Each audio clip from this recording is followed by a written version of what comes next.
Hello guys, see I have lot of papers for class 9th also and for other classes too, but today I'll teach for latest government paper 2026 का. आप even Google पे search भी कर सकते हो कि this is the latest one. तो सारे क्वेश्चंस मैं सॉल्व करके लाई हूँ ताकि आपके लिए टाइम वेस्ट ना हो. तो देखो जी, फर्स्ट क्वेश्चन है आपका the coefficient of y in the linear equation, मतलब आपको y के स्टार्टिंग में क्या नंबर आएगा वो पता लगाना है. तो उसके लिए देखो जी, ये सिर्फ y वाले हम कैलकुलेट कर लेते हैं. 5 2 ज़ा 10y और एक ये वाला y है -4y, तो आपका 6y आ गया और y के स्टार्टिंग में 6 है, तो our answer is 6. Next is the value of √50 क्या होएगी.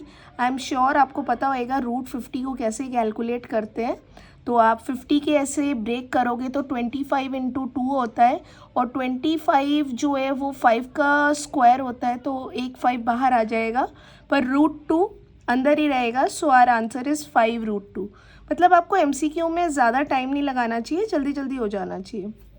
नेक्स्ट क्वेश्चन है the perpendicular distance of the point -4, -3 from x axis. अब देखो जी, ये x एक्सिस से बोला है तो परपेंडिकुलर डिस्टेंस x वाला बोलते हैं तो y वाला आंसर होता है, y वाला बोलते हैं तो x वाला आंसर होता है.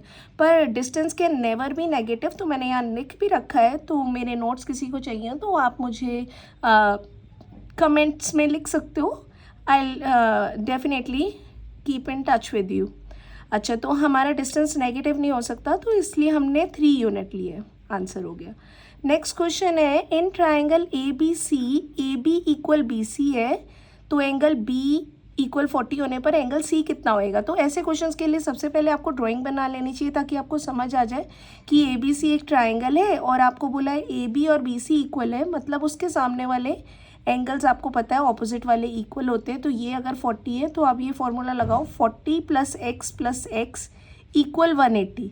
ठीक है, तो उससे आपका आंसर निकल जाएगा क्योंकि 2x + 40 = 180 होता है. फिर उधर जाके आप माइनस करोगे तो आपका आंसर x आ जाएगा, दैट इज़ 70. बाकी किसी ने व्हाट्सएप पे मेरे साथ नॉर्मल ट्यूशन्स लगानी हो तो I will explain all the concepts. अभी मैं आपको आंसर्स बता रही हूँ about how to solve it, ताकि आप लोगों का टाइम वेस्ट ना हो और आप ज़्यादा से ज़्यादा क्वेश्चन सॉल्व कर सको. नेक्स्ट क्वेश्चन है the triangle made by 2 intersecting lines, मतलब आपको ये ट्राइंगल ऐसे 2 आपस में इंटरसेक्ट करके दिखाया हुआ है और आपसे बोल रहे हैं व्हाट एडिशनल इन्फॉर्मेशन. मतलब कुछ इन्फॉर्मेशन तो उन्होंने ऑलरेडी गिवन दी हुई है, जैसे इन्होंने ये लाइन कट करी हुई है एंड वी नो कि ये दोनों साइड्स इक्वल है, और ये भी हमारी कॉमन सेंस कहती है कि भैया ये वर्टिकल ऑपोजिट एंगल्स भी इक्वल है. तो व्हाट एडिशनल इन्फॉर्मेशन, इन दो के अलावा और क्या ले सकते हैं. तो मैंने देखा ODI, ये तो कोई एंगल ही नहीं बन रहा. देखो जी, ये कोई एंगल बन ही नहीं रहा, तो ये ऑप्शन बिल्कुल करेक्ट नहीं हुआ हमारा. नेक्स्ट देखो, ये वाला पहले से उन्होंने वर्टिकल ऑपोजिट एंगल दिया हुआ था, तो ये भी करेक्ट नहीं हुआ. हमें क्योंकि एडिशनल इन्फॉर्मेशन बतानी है तो मुझे इन दोनों में कन्फ्यूजन हो रही थी. तो आपको पता होगा कि SAS कॉन्कुरेसी होती है, SSA कॉन्कुरेसी नहीं होती है. तो मतलब अगर मैं TI यानी कि TI ये वाला है, TI और DS को अगर मैं इक्वल करूँगी और ये वाला एंगल वर्टिकल ऑपोजिट एंगल ये AA हो गया और साइड ये हो गई और ये वाला लेऊँ तो ये इसके बीच में नहीं आ रहा. आपको पता है कॉन्कुरेसी SSA होती ही नहीं है, SAS होती है. तो अगर मैं ये वाला लेऊँगी ऑप्शन तो वो A मेरा बीच में ही पड़ेगा. मतलब ये लाइन अगर ये लाइन के इक्वल हो और ये लाइन के इक्वल हो तो सेंटर में एंगल ही पड़ रहा है, तो हमारी कॉन्कुरेसी सही हो जाती है SAS का मतलब है कि आपकी 2 साइड के बीच में ही एंगल होना चाहिए. ये नहीं कि S और एक इधर का एंगल इक्वल ले लो तो वो गलत हो जाएगा. ठीक है, नेक्स्ट क्वेश्चन है आपके पोस्टुलेट जो आपको लर्न करने होते हैं. तो terminated line can be produced indefinitely, मतलब एक लाइन को बिना रोके जितना मर्जी खींच सकते हैं. तो ये पोस्टुलेट 2 में लिखा है, ये आपकी बुक में दे रखा है. आप सारे पोस्टुलेट्स और एक्सियम जो यूक्लिड के दिए हुए हैं वो आप लर्न कर लेना. नेक्स्ट है the curved surface area of hemisphere का फॉर्मूला. ये तो लड्डू क्वेश्चन दे दिया जो कि बहुत इजी है आपके लिए और आपको पता होएगा सरफेस एरिया का फॉर्मूला क्या होता है हेमीस्फेयर वाला, तो आप वो टिक कर दोगे. नेक्स्ट है आपका ये 1 minute, surface area of hemisphere बोला है तो हाँ ठीक है यही होएगा. Okay, the degree of polynomial, degree बतानी है तो सबसे हाईएस्ट डिग्री, मतलब यहाँ पे आप देख लो जूम करके, 4x की 3 है और 3x की 4 है, तो कंफ्यूज नहीं हो जाना, जो पहले लिखा है वही बड़ा होएगा। देखो जी 4 बड़ा नंबर है तो 4 वाला ऑप्शन, हमारी ऊपर वाली पावर देखते हैं ना, तो 4 आंसर हो गया। नेक्स्ट बोल रहे हैं कॉन्सेंट्रिक सर्कल में क्या सेम होता है, तो कॉन्सेंट्रिक सर्कल्स जो हैं वो ऐसे दिखते हैं, मतलब उसमें देखो एक सेंटर सेम होता है, रेडियस थोड़ी सेम होएगा, ये देखो यहाँ से तो रेडियस एक का छोटा हो गया एक का बड़ा हो गया, पर सेंटर सेम होते हैं, तो क्या सेम है हमें ये बताना था।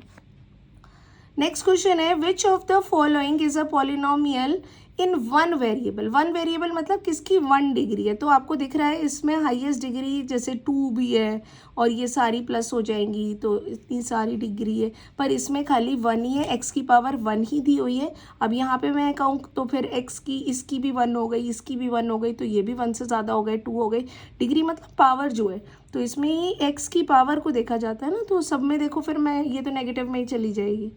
नेक्स्ट देखो जी, नेक्स्ट क्वेश्चन है द रिफ्लेक्स एंगल ऑफ 96 का रिफ्लेक्स एंगल क्या होएगा, तो रिफ्लेक्स एंगल क्या होता है, जो भी आपको एंगल दिया हुआ है उसको 360 से माइनस कर दो तो आपका रिफ्लेक्स एंगल आ जाता है। ऐसे ही आपको कॉम्प्लीमेंट्री एंगल भी क्वेश्चन में आए तो आप 90 से माइनस कर दो, सप्लीमेंट्री आए तो आप 180 से माइनस कर दो। नेक्स्ट क्वेश्चन है the value of 9x square plus 4y square, मतलब आपको ये क्वेश्चन दे रखा है और आपको ये ऐसे वैल्यू दे रखी है कि भाई 3x प्लस 2y और ये इतनी है, तो आपको इसकी वैल्यू निकालिए, जो आपको क्वेश्चन में दिया है उसी गिवन को यहाँ लिख दो और फिर लिख दो स्क्वायरिंग बोथ साइड, मतलब इसका भी स्क्वायर कर दो इसका भी स्क्वायर कर दो, 12 का स्क्वायर 12 से 144 होता है और ये आपका फॉर्मूले से खुलेगा, यानी कि a square plus b square plus 2ab। उसके बाद आपको तो ये वाली चीज़ निकालनी है ना, 9x square plus 4y square, इसको यही रहने दो, और 12 का 12 और xy क्या है, xy की वैल्यू क्वेश्चन में दी हुई है 6, तो वो यहाँ लिख देंगे, बीच में कोई निशान नहीं है तो मल्टीप्लाई है। अब इसके आगे तो हर कोई कर लेगा कि 12 6 72 है, ये यहाँ प्लस हो रहा है उधर जाके माइनस होएगा और आपकी इस चीज़ का आंसर आ जाएगा जो कि मैंने लिखा हुआ है आंसर टिक करके 72 है। नेक्स्ट है प्रूफ इज रिक्वायर्ड, मतलब किसके लिए हमें प्रूफ देना पड़ता है, तो थ्योरम्स हैं जिनको हमें प्रूफ करना होता है, जैसे 2 प्रूफ गिवन 2 प्रूफ आप क्वेश्चंस करते हो ना, तो वो थ्योरम्स होती है जिनको हमें प्रूफ करना होता है, जैसे कि मिड टर्म वाली आनी है ना थ्योरम, तो वो भी आपको लर्न करनी होगी, थ्योरम्स के को प्रूफ करना होता है। नेक्स्ट क्वेश्चन है द रिमाइंडर व्हेन, तो रिमाइंडर कैसे निकालते हैं, इतनी मेहनत नहीं करते हैं कि लेके इसको t+1 को लेके डिवाइड करने लग जाए, तो शॉर्टकट क्या होता है, t+1 के आगे लिखो इक्वल 0, 1 यहाँ प्लस हो रहा है उधर जाके क्या होएगा माइनस हो जाएगा, तो t की वैल्यू आ गई -1, तो अब यहाँ पे हर जगह पे आप t की वैल्यू -1 पुट करो और आंसर निकालो, मतलब 4 मल्टीप्लाई -1 मल्टीप्लाई -1 ऐसे 4 बारी करोगे तो +1 ही हो जाएगा और 4 मल्टीप्लाई 1 4 हो गया, ऐसे 4, और ऐसे ही इसमें भी -1 पुट करोगे, -1 को अगर 3 बार मल्टीप्लाई करोगे तो -1 ही आएगा और -1 को 5 से करेंगे तो -5 आएगा, ऐसे 4 -5 ऐसे सब में वैल्यू पुट करोगे तो आपका फाइनल आंसर -10 आ जाएगा। बाकी किसी को कोई क्वेश्चन नहीं आए तो वो कमेंट्स में लिख सकता है, I explain it over there also. Next question है in figure AB and CD 2 equal chords of circle with centre, ये जी ये पिक्चर दी हुई है आपको और आपको कहा जा रहा है कि आपको APC यानी कि जो इधर वाला एंगल है प्लस ये वाला एंगल है तो वो निकालना है, और आपको क्वेश्चन में ये दिया हुआ है कि OP जो है वो 90 डिग्री है, ठीक है, तो हम टाइम वेस्ट नहीं करते, मैं आपको एक्सप्लेन कर रही हूँ क्वेश्चन में क्या लिखा हुआ है।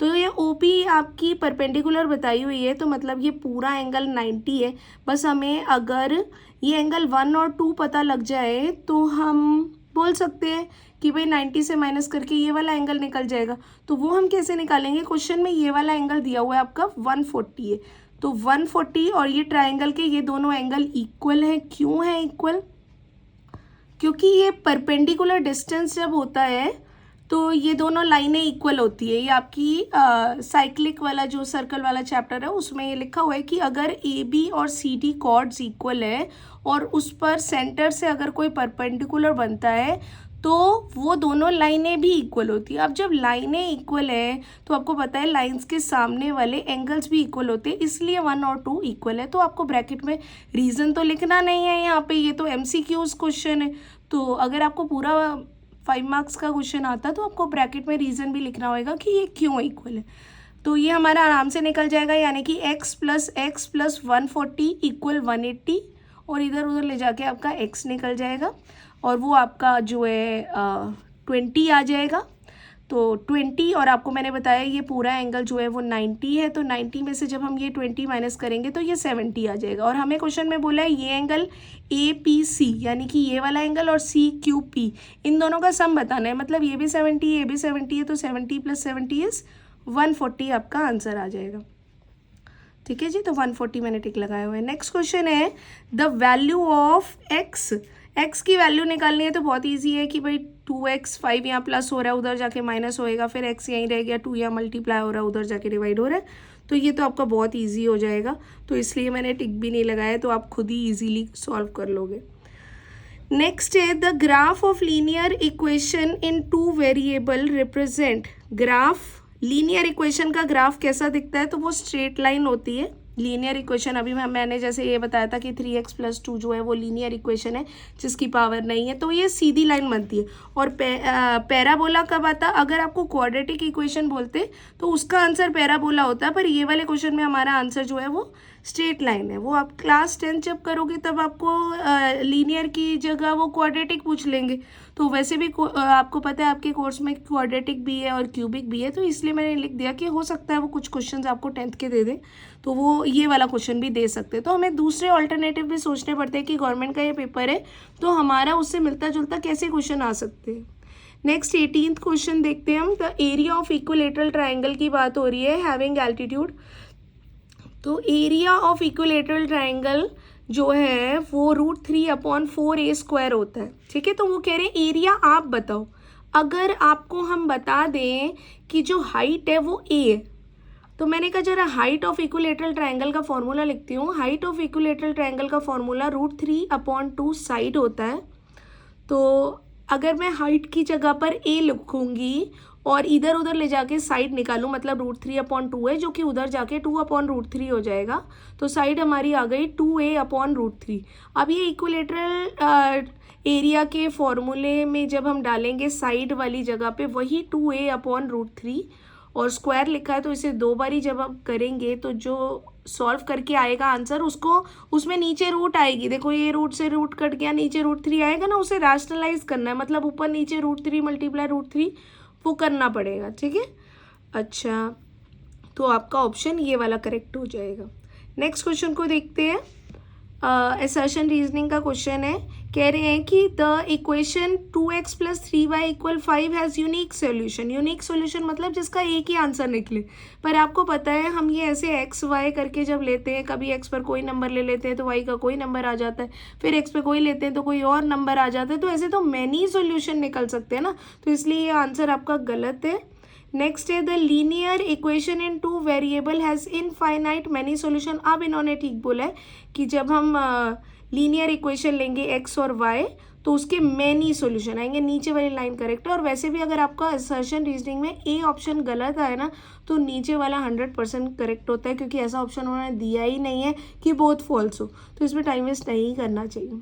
नेक्स्ट क्वेश्चन देखो जी, असर्शन रीजनिंग में बोल रहे हैं द स्क्वायर रूट, मतलब अगर मैं स्क्वायर का नंबर लूँ, कोई भी नंबर 3 ले लूँ, 3 × 3 करूँ तो उसका आंसर क्या आएगा, और उसका रूट निकालूँ, 3 × 3 का रूट निकालूंगी तो आंसर 1 3 बाहर आ जाएगा, तो वो एक रैशनल नंबर होएगा। तो इन्होंने भी यही बोला है कि वो इर्रेशनल नहीं होएगा। इर्रेशनल नहीं होएगा का मतलब यही है कि वो रैशनल होएगा। ठीक है, तो अगर यहाँ इन्होंने नॉट परफेक्ट स्क्वायर लिखा होता इसकी जगह तो वो स्टेटमेंट गलत हो जाती। तो अच्छे से क्वेश्चंस को हमें देखना चाहिए कि घूम के हल्की सी उन्होंने इंग्लिश चेंज कर दी तो आंसर गलत हो जाएगा। नेक्स्ट उन्होंने लिखा है कि स्क्वायर रूट ऑफ 4 = 2, तो ये तो आपको पता ही है कि 4 का स्क्वायर रूट 2 ही होता है, मतलब 2 × 2 होता है, तो 2 में से एक बाहर निकल जाता है और वो एक रैशनल नंबर है, तो दोनों ही करेक्ट है। Both assertion and reason are correct and the correctly explained वाला ऑप्शन ए आंसर हो जाएगा। नेक्स्ट आपको देखो यहाँ पे बोला गया है कि आपको फ्रीक्वेंसी डिस्ट्रीब्यूशन टेबल बनानी है। ठीक है, तो टेबल फ्रीक्वेंसी डिस्ट्रीब्यूशन ग्राफ बोलते हैं तो वो लाइंस वाला बनता है, बार ग्राफ बोलते हैं तो वो रेक्टेंगुलर वाला है, हिस्टोग्राम तो वो चिपके हुए रेक्टेंगल्स वाला बनता है।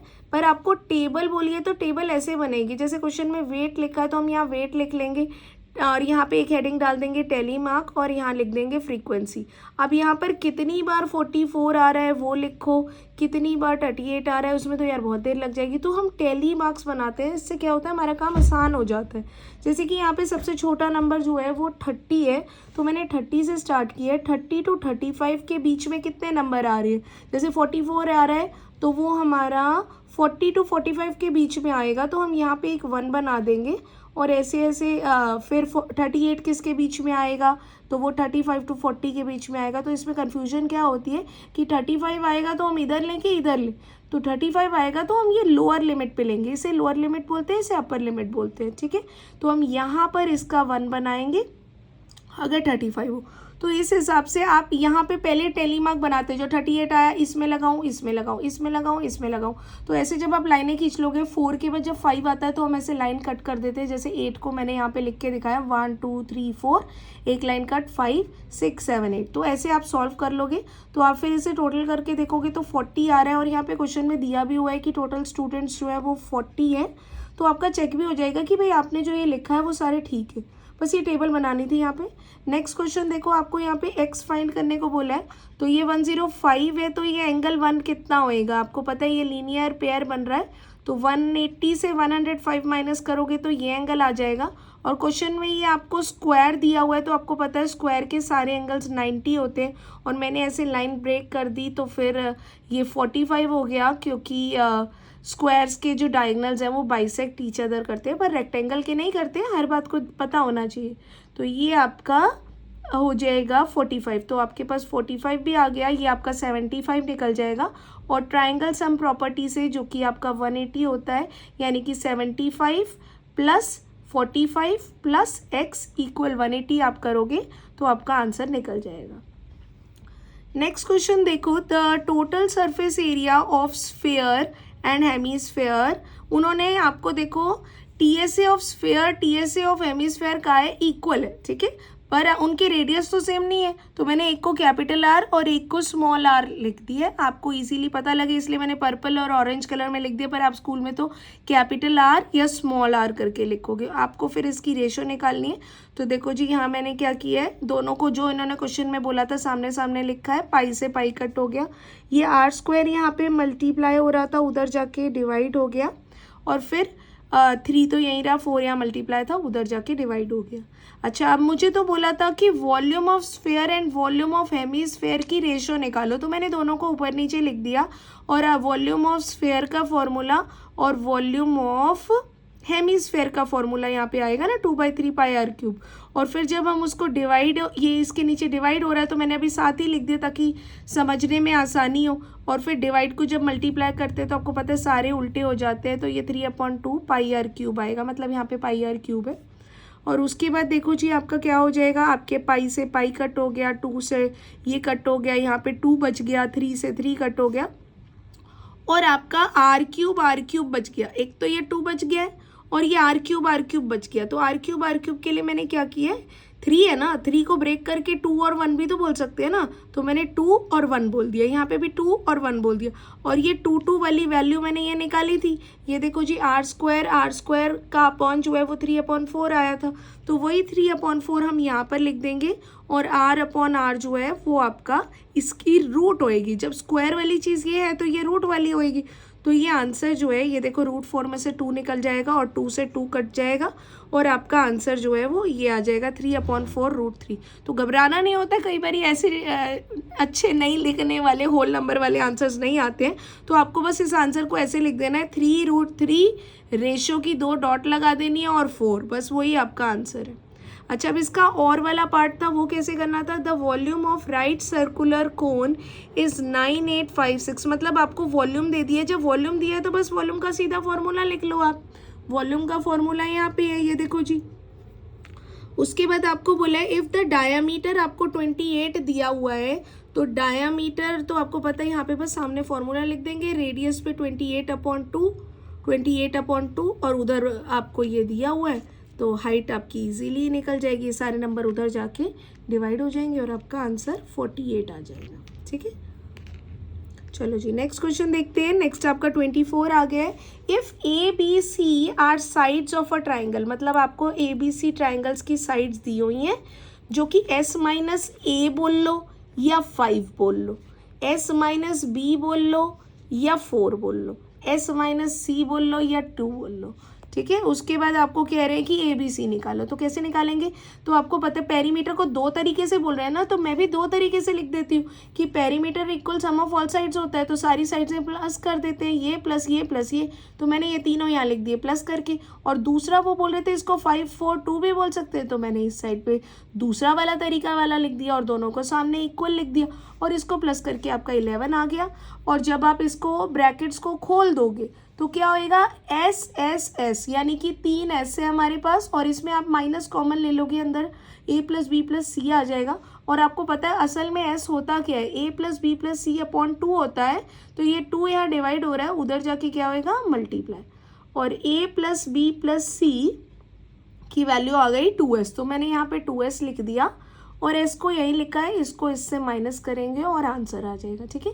तो अगर आपको लग रहा है कि मेरी स्पीड तेज़ है तो आप अपने मोबाइल में स्पीड को स्लो करके भी ये सारे क्वेश्चंस देख सकते हो। तो मैंने हर तरीके के बच्चे का जुगाड़ बता दिया कि वो कैसे इस वीडियो को देख के समझ सकता है। कई बच्चों को लगता है कि भाई टाइम वेस्ट बहुत ज़्यादा हो रहा है, तो इसलिए मैं थोड़ा ऊपर से, क्योंकि यह तो एग्ज़ाम टाइम है ना, तो बच्चों को सारे फॉर्मूलाज पता ही होते हैं, तो इस हिसाब से ही समझा रही हूँ, ठीक है। तो आपको अगर स्पीड तेज लगे तो आप स्लो कर लेना। If A B C are sides of triangle A, अच्छा ये तो हमारा हो गया। Next state Euclid's first postulate, जैसे अभी पीछे भी मैंने आपको बोला था कि पोस्टुलेट्स आपकी बुक में दिए हुए हैं, तो मैथ्स में लर्निंग वाला भी पोर्शन है, तो ये आपने लर्न करना है। नेक्स्ट आपको बोल रहे हैं कि प्रूफ करो कि एंगल 3 इक्वल एंगल 4 है, तो ये क्वेश्चन में 1 4 2 3 ऐसे वैल्यूज़ दी हुई हैं और आपको कह रहे हैं कि आपको ये दिया हुआ है कि ये पूरा एंगल और ये पूरा एंगल इक्वल है और आपको ये प्रूफ करना है। पर इतने में छोड़ नहीं देना, आपको ये भी बताना है ये यूक्लिड का कौन सा एक्सियम है। तो मैंने लिखा कि भाई आपने क्वेश्चन में बताया है कि ये पूरा एंगल और ये पूरा एंगल इक्वल है, तो वही सामने लिख दिया। और ये पूरा एंगल तो ये एंगल प्लस ये एंगल करके बन रहा है, तो वही लिख दिया। और ये पूरा एंगल जो है वो यहाँ पे 3 और 2 बन रहा है, तो मैंने भी 3 और 2 लिख दिया। और आपने क्वेश्चन में ये भी बताया है कि 3 और 1 और 2 इक्वल है, तो 1 और 2 पे इक्वल लिख देंगे और 3 और 4 आपको फाइंड करना है, तो 3 और 4 आपके ये जैसे ये 4 और 4 कट जाएंगे तो फिर आपका एंगल इक्वल आ जाएगा। और कौन सा एक्सियम है? When equals are added to equal is also equal, तो ये आपका एक्सियम 3 हो जाएगा, ठीक है। नेक्स्ट क्वेश्चन देखो जी क्या है। Show that the line segment joining the mid point, ये आपको शो करना है, तो ये आप अपनी बुक में देख सकते हो, एग्जाम्पल कोऑर्डिनेटर में, क्योंकि अगर मैं इसको भी एक्सप्लेन करने लगूंगी तो टाइम वेस्ट होएगा। आप अपनी बुक में कोऑर्डिनेटर में देखना, आपको आसानी से एग्जाम्पल्स में ही दिख जाएगा, वहाँ पे ये सॉल्व हो रखा है, ठीक है। तो कुछ क्वेश्चन है जो आपको पहले से आने चाहिए कि कैसे एक्सप्लेन करना है, तो बुक का ही है। नेक्स्ट क्वेश्चन है the thickness of a wooden hemisphere bowl, आपको देखो वुडन हेमिस्फेयर बता दिए, उसकी ये थिकनेस बता दी है 1.4 है और अंदर वाले की रेडियस बता दी है 3.5 है। और आपको बोल रहे हैं कि कितना पेंट करेंगे ये भी बताना है, और मतलब आपको TSA भी निकालना है, और कितना इसमें पानी लिक्विड फिल हो सकता है तो वो भी बताना है। तो जब हमको पेंट करना है तो हम बाहर वाला रेडियस लेंगे, आउटर रेडियस, जो कि होएगा देखो 3.5 प्लस 1.4 करके पूरा रेडियस बनेगा और आप ये फॉर्मूले में लगाओगे, आपका आंसर आ जाएगा। नेक्स्ट है लिक्विड कितना फिल होएगा, तो लिक्विड के लिए हमें अंदर, लिक्विड तो अंदर भरेगा, तो उसके लिए अंदर वाला रेडियस लेना होएगा और आपको इसके अंदर ये वॉल्यूम वाला, क्योंकि चीज़ें जब भरी जाती है तो वॉल्यूम आता है, तो वॉल्यूम के फॉर्मूला लगा के रेडियस 3.5 लेके आपको कैलकुलेट करना है। पर आंसर यहीं ख़त्म नहीं हो जाएगा, इस क्वेश्चन में इसको लीटर में कन्वर्ट भी करना है। तो मैंने यहाँ पे लिख दिया है कि अगर सेंटीमीटर दिया होता है तो उसको 1000 से डिवाइड करके लीटर बनाते हैं, और अगर मीटर दिया हुआ है तो उसे 1000 से मल्टीप्लाई करके लीटर बनाते हैं। तो हमारे क्वेश्चन में सेंटीमीटर दिया है तो हम इसे 1000 से डिवाइड करेंगे तो ये इतना लीटर आ जाएगा, यहाँ पे L लिखना है, ओके। नेक्स्ट क्वेश्चन है, इफ़ ये वाला क्वेश्चन जैसे है, इसमें 1 - p होल स्क्वायर, ये काफ़ी लेंथी क्वेश्चन है, तो इसमें बल्कि इट्स बेटर होएगा आप √3 करना। वैसे मैं आपको बता देती हूँ, बस यहाँ पे क्या करना है, p की जगह पे ये वैल्यू पुट करनी है और आप सीधा नहीं खोलोगे, आपको पता है a माइनस बी का होल स्क्वायर फॉर्मूला डल के खुलेगा और फिर फाइनल आंसर आपका ये आ जाएगा। और रिप्रेजेंट ऑन नंबर लाइन √3 तो सबको ही आता है, ये बुक में भी दिया हुआ है तो आप बुक में से देख सकते हो। नेक्स्ट आपको बोल रहे हैं कि क्वाड्रेंट बताओ, तो आपको पता है बोथ पॉजिटिव है तो फर्स्ट क्वाड्रेंट है, फर्स्ट नेगेटिव और दूसरा पॉजिटिव है तो ये सेकंड क्वाड्रेंट है, बोथ नेगेटिव है तो ये थर्ड क्वाड्रेंट में आएगा। तो देखो क्वेश्चन खत्म नहीं हो रहा है, अभी आगे भी देख लेना चाहिए। विच 2 points lie on the same line, कौन से 2 पॉइंट है जो सेम लाइन पे आएंगे, तो उसे पता लगाने के लिए आपको कॉमन चीज़ देखनी पड़ेगी। जैसे कि मुझे -2 सेम दिख रहा है तो यानी कि बी और सी जो है वो सेम लाइन पे आएंगे, बस आपको आंसर लिख देना है ऐसे। नेक्स्ट क्वेश्चन है find the difference of the polynomial, difference करना है, ठीक है। और ये देखो यहाँ पे p ब्रैकेट 2 दे रखा है, यानी कि जहाँ पे भी x लिखा है वहाँ पे आप 2 लिख लो, इस पे x लिखोगे मतलब 2 का स्क्वायर -5 × 2 + 6, इसका एक आंसर निकाल लो। ऐसे ही 2 का स्क्वायर +9 करके जो आंसर निकाल लो और दोनों आंसर्स का डिफरेंस पूछा है तो दोनों का माइनस कर लो और आपका आंसर जो है वो -13 आ जाएगा। नेक्स्ट बोल रहे हैं ABCD एक रेक्टेंगल है और ये भी देखो आपका बुक का ही क्वेश्चन है, सी इन क्वाड्रिलेटरल चैप्टर में आप देख लो, तो ये आपका बुक का ही है तो उसे मैंने यहाँ पे दोबारा नहीं एक्सप्लेन किया। नेक्स्ट क्वेश्चन भी आपकी बुक का ही है, तो ये हमारा सेक्शन सी तक हो गया है। ये देखो जी ये वाली पिक्चर है जो कि आप देख के पहचान सकते हो कि भाई ये आपकी बुक का कौन सा वाला क्वेश्चन है। नेक्स्ट क्वेश्चन देखो जी, D option, section D start हो गया है। प्रूफ करना है आपको, तो प्रूफ करने वाले सारे क्वेश्चंस ये भी आपकी बुक का है तो आप बुक में से देख सकते हो। और ये सिंप्लीफाई वाले भी आपको पता है कि भाई ये रैशनलाइज करके सॉल्व करते हैं और काफ़ी लेंदी होता है ये वाला क्वेश्चन भी। नेक्स्ट फैक्टराइज है, देखो इसकी x की पावर 3 है तो मतलब ये बहुत लेंदी क्वेश्चन है जिसमें डिवाइड करके करना पड़ेगा। नेक्स्ट है फाइंड द प्रोडक्ट, प्रोडक्ट देखो प्रोडक्ट तो ऐसे ही करते हैं ना, काफ़ी लेंदी होएगा क्योंकि 3x को इससे भी करना है, इससे भी करना है, इससे भी करना है, इससे भी करना है, फिर 5y से सबको करना है, फिर -4 को सबसे करना है, उसके बाद जो सेम चीज़ें आएंगी उन्हें प्लस कर दिया या माइनस करने को बोलेंगे माइनस कर देंगे, तो ये भी बहुत देर लगाने वाला है तो आपको इसकी प्रैक्टिस होनी चाहिए। नेक्स्ट है अ ट्रायंगुलर पार्क बोल रहे हैं जिसकी साइड्स रेशो में दिए, जब रेशो में बोलते हैं तो इसे ऐसे x करके लिख देते हैं ना, क्योंकि वो बोल रहे हैं कि इसका जो पेरीमीटर है वो 540 है, तो मैंने ये सारे x करके इक्वल 40 बोल दिया, तो आप इन सारों को प्लस करो, x हो जाएंगे वो, तो फिर ये यहाँ 54x आ जाएगा और फिर आप 54 को उधर जाके डिवाइड करोगे तो 10 आ जाएगा। उसके बाद आगे क्या बोल रहे हैं कि अगर लॉन्गेस्ट वाली साइड पे हम हाइट बनाएं, मतलब एक ट्रायंगल ले लें उसमें लॉन्गेस्ट साइड तो आपको पता है 25 वाली ही होएगी, तो उसके ऊपर अगर हम हाइट बनाएं यानी कि 25 वाली लॉन्गेस्ट साइड है तो वो वाली हमारी बेस हो गई।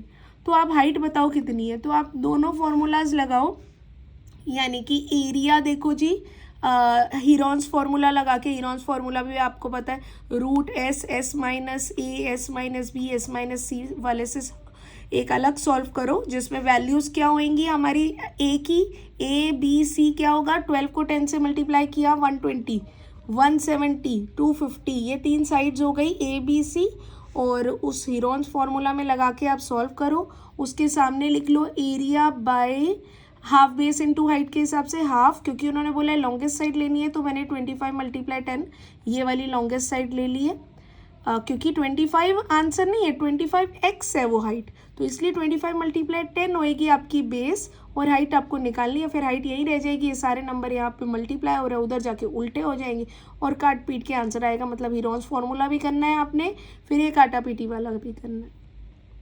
नेक्स्ट देखो डिफरेंस, इसका एक और पार्ट भी है कि the difference between the sides of right angle in right angle triangle is 14 centimetre, मतलब आपको बोल रहे हैं जैसे कि हाफ राइट एंगल बोल रहे हैं ना तो उसकी एक हाइट होती है और एक बेस होता है, तो बेस और हाइट को अगर आप डिफरेंस करते हो तो वो कह रहे हैं 14 है ये, तो ये इंग्लिश में बता रहे हैं, तो मैंने बेस को x मान लिया, हाइट को y मान लिया, x - y = 14, x यहीं रह जाएगा 14, यहाँ y यहाँ पे माइनस हो रहा है उधर जाके प्लस हो जाएगा, ठीक है। तो इस वाले मेथड को सब्सटीट्यूशन मेथड बोलते हैं, तो आगे भी ये सेम क्वेश्चन आएगा तो मैं वहाँ पे सिर्फ ये कह दूँगी कि सब्सटीट्यूशन मेथड से सॉल्व कर लो, तो वो आप खुद करना और ऐसे ही करना है, मतलब एक की वैल्यू दूसरे में डाल के एक को ख़त्म कर देना, दूसरे में वैल्यू डाल के उसे सॉल्व करना। जैसे कि अब देखो मैंने x की वैल्यू इस इक्वेशन से निकाल ली 14 + y। अब half base into height, base तो देखो क्या था x, पर मैं x ना लिखकर उसको 14 + y लिख रही हूँ, और हाइट तो पहले ही मैंने गैस करी थी y है ये। तो अब इसको जब आप इधर उधर ले जाके करोगे तो आपका ये ऐसा सा इक्वेशन आ जाएगी, फिर आप अटक जाओगे इक्वेशन में कि अब मैं इसे क्या सॉल्व करूँ, कैसे करूँ। क्योंकि देखो ये 2 तो यहाँ डिवाइड है, उधर जाके मल्टीप्लाई हो जाएगा तो 340 हो जाएगा, और 340 उधर प्लस हो रहा है, इधर आके माइनस हो जाएगा, तो ये 340 आ रहा है। और ये y को जब 14 से मल्टीप्लाई करूंगी तो 14y आएगा, और y को y से करूंगी तो y² आएगा। तो इसको कैसे सॉल्व करेंगे, तो यहाँ पे आपको मिड टर्म स्प्लिटिंग जो आपने पॉलिनोमियल चैप्टर में पढ़ी है, तो उसके आगे आपको फिर मिड टर्म स्प्लिटिंग करनी पड़ेगी। तो आपके उससे x के 2 आंसर आ जाएंगे, जिसमें से आप नेगेटिव वाले आंसर को छोड़ देना, क्योंकि जिसके ऊपर 2 लिखा होता है ना तो उसके आंसर भी 2 आते हैं, 3 लिखा है तो आंसर 3 आएंगे। ठीक है, तो आप नेगेटिव वाले को इग्नोर कर देना, दूसरा वाला आपका y का आंसर आ जाएगा, और उसी y को आप इस इक्वेशन में पुट कर लेना। जैसे मान लो y का आंसर 5 आ गया, तो ये यहाँ माइनस हो रहा है, उधर जाके प्लस होएगा, तो ऐसे ही आपका x भी निकल जाएगा। तो इस मेथड को सब्स्टिट्यूशन मेथड बोलते हैं। वैसे ये 10th में आना है, पर गवर्नमेंट ने क्यों दिया है क्लास 9th में, तो मैं इसके लिए कुछ नहीं कह सकती। नेक्स्ट क्वेश्चन देखो, आपको बोल रहे हैं कि ABC निकालो, तो ये तो बहुत आसान है। देखो a यहाँ पे है, ये तो लीनियर पेयर से निकल जाएगा, 180 में से 125 माइनस करेंगे, ये निकल जाएगा। और देखो जो a है वही b है, कारण ये कॉरेस्पॉन्डिंग एंगल से, ये देखो ये लाइनें पैरेलल जा रही है, और किसी लाइन को मत देखो, यही लाइन देखो, तो ये कॉरेस्पॉन्डिंग एंगल से, इसलिए ये दोनों इक्वल है। अब ये देखो c कैसे निकालेंगे, ये 55 है तो वर्टिकल ऑपोजिट एंगल ये भी 55 होएगा। ठीक है, और a तो हम पहले ही निकाल चुके हैं। अब ये ट्राइंगल है, ट्राइंगल सम प्रॉपर्टी लगाओ आप, ये आपको पहले से पता है, ये 55 है, और ये तो निकल ही जाएगा सम ऑफ एंगल्स ऑफ ट्राइंगल से। ठीक है, और जो c है वही d है, ये फिर से वही बात हो गई कि कॉरेस्पॉन्डिंग एंगल से। तो इस तरीके से ये आपके सारे क्वेश्चंस निकल जाएंगे। ये हमारा लास्ट पेज है, 37th क्वेश्चन है। देखो जी, इसमें बार ग्राफ आपको दिया हुआ है, और आपसे कहा है कि what is the width of the class, class की विड्थ बताओ। तो विड्थ जो है ये वाली चीज़ को बताएंगे, ये ना हो कि आप स्केल बता दो, इसको स्केल बोलते हैं, इसको विड्थ बोलते हैं। देखो सब में 10 10 10 10 का गैप है, तो 10 हमारा आंसर हो गया। नेक्स्ट बोल रहे हैं हाउ मेनी स्टूडेंट स्कोर 50% से ज़्यादा मार्क्स किसके आए हैं। तो कई बच्चे क्या करेंगे, कहेंगे ये 50 से ज़्यादा तो एक ही बच्चे क्या है, नहीं बिल्कुल भी नहीं। 50% टोटल कितने मार्क्स थे, 60 थे, 60 का 50% क्या हो गया, मतलब सब बच्चों को 60, जैसे मैम मार्क्स देती हैं तो 100 में से मार्क्स देती है, कोई 20 में से मार्क्स देती है, तो यहाँ पे टीचर जो है वो 60 में से मार्क्स दे रही है, क्योंकि मैक्सिमम नंबर 60 लिखा है। तो 60 का 50% हो गया 30, यानी कि कितने बच्चे हैं जिनके 30 से ज़्यादा मार्क्स आ रहे हैं। तो ये देखो 30 है, अब 30 से ज़्यादा ये 19 वाले, ये मैंने सिधाई में देख के लिख लिए, ये वहाँ पे प्रिंटेड नहीं, आपको दिख रहा है कि जो अलग कलर से लिखा है वो मैंने लिखा है। तो ये 19, 7 और 1, इनको आप प्लस करोगे तो ये आपका 27 आपका इसका आंसर आ जाएगा। नेक्स्ट आपका थर्ड है, what is the total number of students in histogram, histogram में कितने स्टूडेंट्स हैं। तो ये स्टूडेंट्स ही तो दिए हुए हैं, नंबर ऑफ स्टूडेंट्स 2 है, 10 है, 21 है, 19 है, 7 है, 1 है, तो आप इन सबको प्लस करोगे तो आपका आंसर 60 आ जाएगा। नेक्स्ट बोला है what is the range of the collected marks, range का फॉर्मूला क्या होता है, ग्रेटेस्ट माइनस स्मॉलेस्ट। तो बड़े, सबसे बड़े नंबर में से सबसे छोटा नंबर माइनस कर देंगे, ये सबसे बड़ा है और ये सबसे छोटा है। नेक्स्ट देखो जी, a school canteen has left with besan cheela, ये आपको बेसन चीला बोला है कुछ, तो बेसन चीला को मैंने x मान लिया, फ्रूट जूस को मैंने y बोल दिए। तो यहाँ पे क्या बोल रहे हैं कि ग्रुप 1 के बच्चों ने क्या खरीदा, ग्रुप 1 के बच्चों ने 3 बेसन चीला खरीदे और 2 फ्रूट जूस खरीदे और पैसे दिए 160, और यहाँ पे बोल रहे हैं इसी की इक्वेशन बोलो। तो 3 का 3 लिख दिया, बेसन चीला को मैंने x माना था तो x लिख दिया, प्लस 2 का 2 लिख दिया, फ्रूट जूस को मैंने y माना था तो मैंने y लिख दिया, और टोटल पैसे कितने हो गए, इक्वल 160, इक्वल 160 लिख देंगे। नेक्स्ट आपका ग्रुप 2 के बच्चों ने क्या करा है, उन्होंने 5 बेसन खरीदा तो 5x हो गया, प्लस 4 फ्रूट जूस 4y हो गया और इक्वल में 280, इक्वल में 280। तो यही वो क्वेश्चन है जो मैं आपको बोल रही थी कि भाई सब्स्टिट्यूशन मेथड लगाओ, उसके बाद x भी निकाल लो, y भी निकाल लो, मतलब इधर उधर ले जाके x की वैल्यू निकालो और वही x की वैल्यू इसमें पुट करोगे तो आपका y भी आ जाएगा। तो आप जब निकालोगे तो बेसन चीला आपका 40 आ जाएगा और फ्रूट जूस आपका 20 आ जाएगा।